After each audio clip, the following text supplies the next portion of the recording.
तभी भाभी जी बाथरूम से अकस्मात बाहर आ जाती हैं और इनको देखती हैं। ये है वहां पे एक अभद्र कंडीशन, मतलब एक तो अपने पति परमेश्वर को एक अभद्र और बहुत ही दर्दनीय स्थिति में पाकर भाभी जी बहुत जोर से चिल्लाती हैं, What is up, people? Finally, we ran out of content. Yes, once again, like a normal YouTuber, we are going to do the review. Yes, you are right. थोड़ा ब्लर आ रहा है। चलिए शुरू करते हैं। I hope हमारी आवाज आपको आ रही होगी बहुत तेजी से। I am writing to inform you that I am not at all happy with the product I purchased from you, and you will be getting a visit from my lawyer very shortly. तो जिसको इतनी English नहीं आती है, ये नीचे लिखा है, उसको हिंदी में कॉपी कर लेना, पर उससे पहले हमसे सुनो। ये सज्जन बोलना चाह रहे हैं कि मुझे आपको ये बताते हुए बहुत ही ज़्यादा खेद हो रहा है कि मैंने जो आपसे वस्तु खरीदी है, मैं उससे बहुत ज़्यादा निराशित हूँ और ये आप मेरे लॉयर से जान लेंगे बहुत ही जल्दी। जी हाँ, द इरेक्टाइल डिस्फंक्शन पिल्स ऐसी पिल्स होती हैं जो कि आपको मजबूती प्रदान करती हैं, आपको खड़े रहने में सहारा प्रदान करती हैं, जल्दी लड़खड़ा के ढह ना जाएं, इसमें भी आपकी मदद करती है दोस्तों। Pills that I purchased from your website have given me serious side effects that were not listed at all. जो अभी बताते हैं, आगे हिंदी बताते हैं इसकी। The side effects in a question have left me permanently and hideously scared for life. तो भैया जो हमने आपसे संतोषजनक दवाइयाँ ली थी, जड़ी बूटी ली थी, उसमें वो रिएक्शंस नहीं लिखी थी जो हमें उसको खाने के बाद हो गई, और इसकी वजह से अब हम पूरी जिंदगी डर में बीतेंगे। नहीं, उसकी वजह से हम अपनी जिंदगी पूरी डर में बिताएंगे। धन्यवाद फॉर ऐसी Hindi translation. I took the pill an hour before heading to bed. सोने से पहले मैंने एक गोली खाई। Once in bed I was fully erect and ready to give the wife a good seen to. जैसे ही मैं बिस्तर पे पहुंचा और मैंने अपनी बीवी को एक सुंदर दृश्य दिखाना चाहा, but 5 minutes into the deed, but I felt a numbness down there. My sausage went limp and my wife signed with frustration and went into the bathroom to finish herself off. तो जैसे ही 5 minute हुए मुझे वहां पे कुछ हल्कापन सा महसूस हुआ। दोस्तों, हमें भी जिंदगी में हल्कापन रहना चाहिए अपनी जिंदगी में। जो हमारे कंधों पे बोझ हैं उनको हमें हल्का रखना चाहिए, इंसान को हल्का रहना चाहिए। इन भाई साहब का जो सॉसेज है उसमें हल्कापन लगने लगा और सनसनाहट जैसी होने लगी, और फिर उसके बाद वो दृश्य देख के इनकी बीवी बिल्कुल खुश नहीं हुई और फिर वो बाथरूम में जाके स्वयं सशक्तिकरण का एग्जाम्पल देने लगी। I look down at my poorly soldier. मैं अपने गिरे हुए थके हारे सोल्जर को देखा, मैंने अपने मतलब साथी को देखा। And my eyes wide with shock. My penis had gone completely grey and the veins had turned a dark red. I almost passed out from the shock. तो जैसे ही मैंने अपने नन्हे मुन्ने साथी को देखा, वो ग्रे रंग का हो चुका था। ग्रे का हिंदी क्या होता है, एक मिनट जरा अभी हम यहाँ सर्च करते हैं। महंगा कंप्यूटर है तो हम ऐसे बोल के भी सर्च कर सकते हैं। हिंदी ऑफ ग्रे स्लेटी हो गया। मैं तो जो मेरा नन्हा मुन्ना साथी था वो स्लेटी हो गया और उसकी जो नसें थी वो सुर्ख लाल हो गई, ब्लड शॉट रेड। यस, जैसे वो सब्सक्राइब का बटन है, अगर आप आए हो यहाँ तक रुके हो, बवासीर झेली है ये तो दबा ही दोगे। I almost passed out from the shock. और ये शॉक से पास हो गए। इन्होंने कोई एग्जाम दिया होगा, उसमें ये सफल हो गए हैं पूर्णतः। I screamed for my wife but she could not hear me through her headphones. इन्होंने अपनी बीवी धर्मपत्नी को आवाज लगाई कि हे प्रियतमा जरा सुनो, तनिक इधर आओ, हमारी सहायता करो। लेकिन अब ये है कि अगर ये जब पास आउट हो गए हैं तो ये अपनी प्रियतमा को क्यों बुला रहे हैं? कमेंट में आप बताइएगा कि अपनी प्रियतमा को क्यों बुला रहे हैं। खैर, आगे बढ़ते हैं कहानी में। मध्यांतर के आगे इन्होंने अपनी प्रियतमा को बुलाया। इनकी प्रियतमा जो भाभी जी थी हमारी, वो बाथरूम में थी और उनके कान में हेडफोन लगे हुए थे। हेडफोन को भी हम एक बार हिंदी में सर्च कर लेते हैं। हेडफोन इन हिंदी हेडफोन्स ही कहते हैं, ठीक है, कोई बात नहीं। तो हेडफोन्स को उन्होंने लगा रखा था और वो बहुत ही ज्यादा सुंदर लोगों से भरी हुई, जहाँ पे अकेलापन दूर कर सकें, ऐसी एक वेबसाइट पे भ्रमण कर रही थी, उसको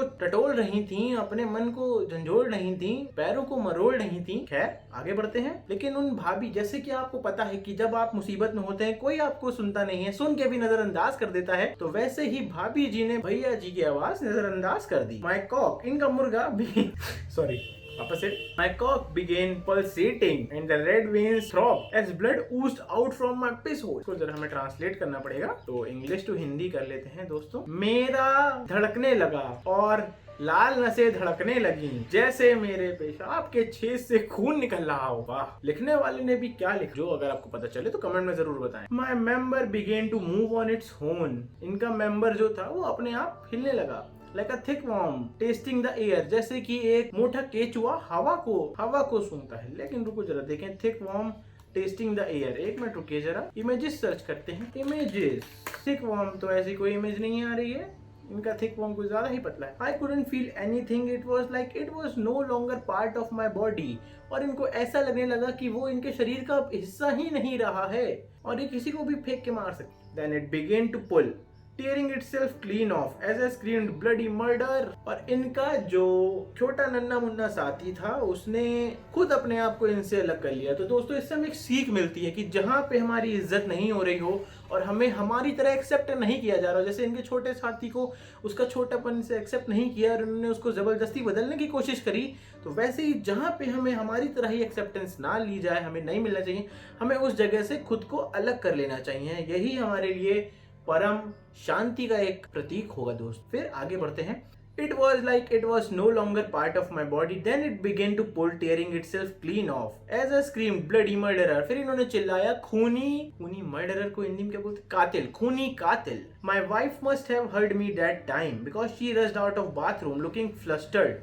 And when she saw me standing bloodily and cockless, she screamed. तभी भाभी जी बाथरूम से अकस्मात बाहर आ जाती हैं और इनको देखती हैं। ये वहां पे एक अभद्र कंडीशन, मतलब एक तो अपने पति परमेश्वर को एक अभद्र और बहुत ही दर्दनीय स्थिति में पाकर भाभी जी बहुत जोर से चिल्लाती हैं, उनके मुंह से चीख निकल आती है। सोचिए वहां पे कैसा मंजर होगा कि एक बीवी, एक पत्नी अपने पति को ऐसी हालत में देखे तो उसके मुंह से चीख निकल आएगी। उसकी पीड़ा, उसके दर्द का कोई भी तुलना नहीं की जा सकती है दोस्तों।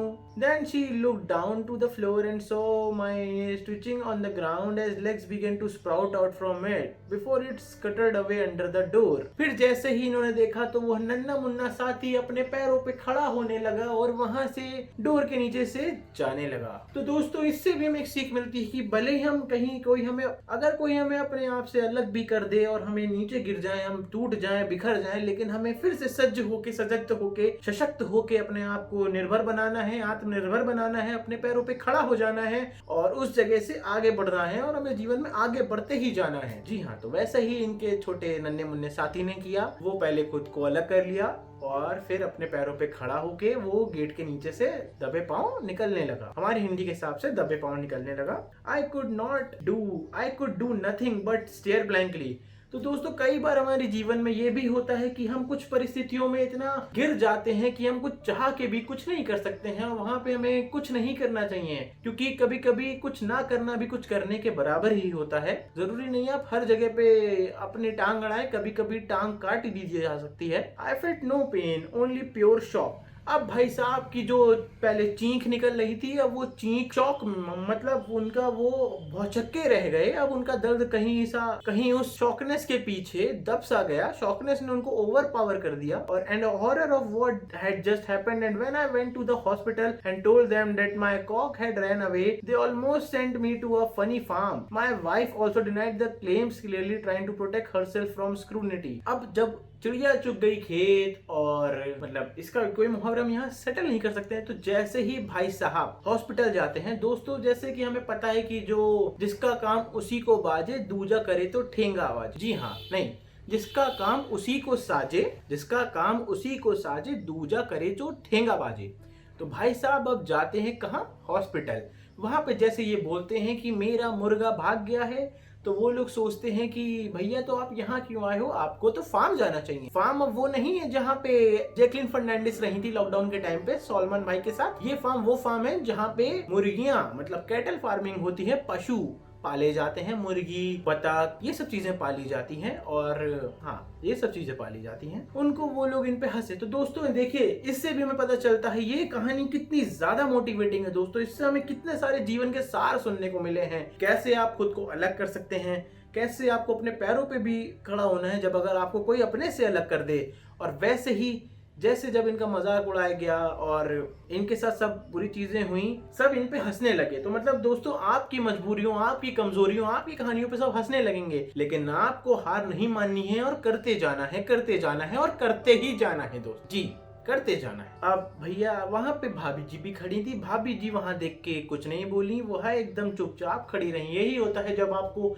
किसी के साथ की जरूरत होती है और उसके वर्ड आपके लिए जरूरी होते हैं, वो व्यक्ति उसी क्षण मौन होने को ठान लेता है ताकि उसके ऊपर दबाव ना आए, उसके ऊपर कोई जालसाजी या फरेबी का केस ना आए, और वो खुद का आंचल नाछंछ बचाने के लिए आपको वहीं उसी कंडीशन स्थिति में छोड़ देता है। दोस्तों, ये कहानी बहुत ही ज्यादा प्रेरित करने वाली है। आई होप इससे कुछ सीखें आप लोग। Not only has my wife now left me, but so too has my cock and I am going to sue you for every penny you got। तो यह शब्द जो श्रोता हैं वो वक्ता से कह रहे हैं कि तुम जो दुकानदार हो अथवा जो भाई साहब जिन्होंने ये इनको तोता बड़े करने की दवा दी थी, तोता बड़ा दवा दी थी, वह यह उनसे अपना दर्द लिख रहे हैं कि तुम्हारी वजह से मेरी बीवी ने भी मुझे छोड़ दिया और मेरा मुर्गा भी मेरे पास से चला गया। मैं तुम्हें नहीं छोड़ूंगा और तुम्हें हर एक पैनी, पैनी मतलब हर एक पैसे की, पाई पाई की क्या देनी पड़ेगी। हाँ, तुम्हें वो देनी पड़ेगी, क्या कीमत चुकानी पड़ेगी। दोस्तों, कीमत तो हमें चुकानी है, चाहे आज नहीं तो कल। अपने माँ बाप की कीमत चुकानी है, अपने देश के लिए अपने फर्ज की कीमत चुकानी है, अपनी जो हम लोग मेहनत कर रहे हैं उसकी कीमत चुकानी है। तो कीमत हमें चुकानी पड़ेगी। हम किसी का अच्छा करेंगे तो हमारी कीमत में इजाफा होगा, अगर हम किसी का बुरा करेंगे तो हमें उतनी ही ज्यादा कीमत चुकानी पड़ेगी। तो अपने डिसीजंस वाइसली बनाएं। अगर आप इस यहाँ तक आए हैं और चैनल सब्सक्राइब नहीं किया तो सोच लीजिए, क्या पता आपको भी कीमत चुकानी पड़े, हु नोस। फिर नीचे लिखा अ वेरी अनहैप्पी कस्टमर, तो मतलब बहुत ही ज्यादा निराश ग्राहक की ओर से लिखा गया है। सो दोस्तों, यह पहली वीडियो इतनी ही थी कि कैसे एक अनहैप्पी कस्टमर के साथ तब बुरा होता है, और इस कहानी से हमें 5 सीखें मिलती हैं। पहली, जहां पे आपकी इज्जत ना हो रही हो, जहां पे आपको सम्मान ना दिया जा रहा हो, जहां पे आपकी वैल्यू और कदर ना हो, वहां से आपको खुद को अलग कर लेना चाहिए, क्योंकि on a table you are not invited is better than eating alone, है ना। Eating on a table where you are not invited is better is no, eating alone is better than eating on a table where you are not invited. जी हाँ, thank you. दूसरी सीख हमें क्या मिलती है, सीख से मतलब रखिए आप, मेरी भावनाओं से नहीं। दूसरी सीख हमें यह मिलती है कि अगर किसी ने आपको अपने आप से अलग भी कर लिया है, मतलब आपको अलग होने के बाद नहीं, अगर किसी ने आपको ठोकर मार दी है, लात मार दी है या दुलत्ती मार दी है, तो आपको गिर के भी खुद के मुंह पे, जो आप गिर जाते हैं तो अपने पैरों पे खड़ा होना है, मुंह पे नहीं खड़ा ना, मुंह के बल तो आप गिरेंगे, तो आपको अपने पैरों पे खड़ा होना है। तीसरी बात, जब आपके ऊपर कोई भी विघ्न आता है, कोई भी पीड़ा आती है, भगवान न करे आप पे आए, अगर आप सब्सक्राइब करेंगे तो आपके घर में हमेशा कृपा आती रहेगी। खैर, तो जब आपके ऊपर कोई भी पीड़ा बाधा आती है तो आपके अपने भी आपको छोड़ देते हैं, अकेला कर देते हैं। और जब आपको किसी के साथ की जरूरत होती है, नंबर 4 है, जब आपको किसी के साथ की जरूरत होती है तो वह उस समय अपने आप को लांछन से बचाने के लिए स्वयं का पल्लू छुपा लेता है। जी हाँ, इसका मुझे कोई और अनुवाद नहीं मिला जो मैं आपको स्पष्ट कर सकूं।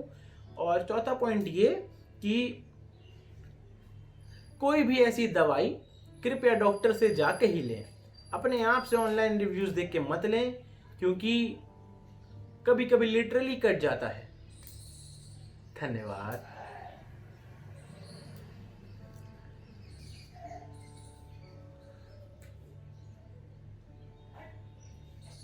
जाओ।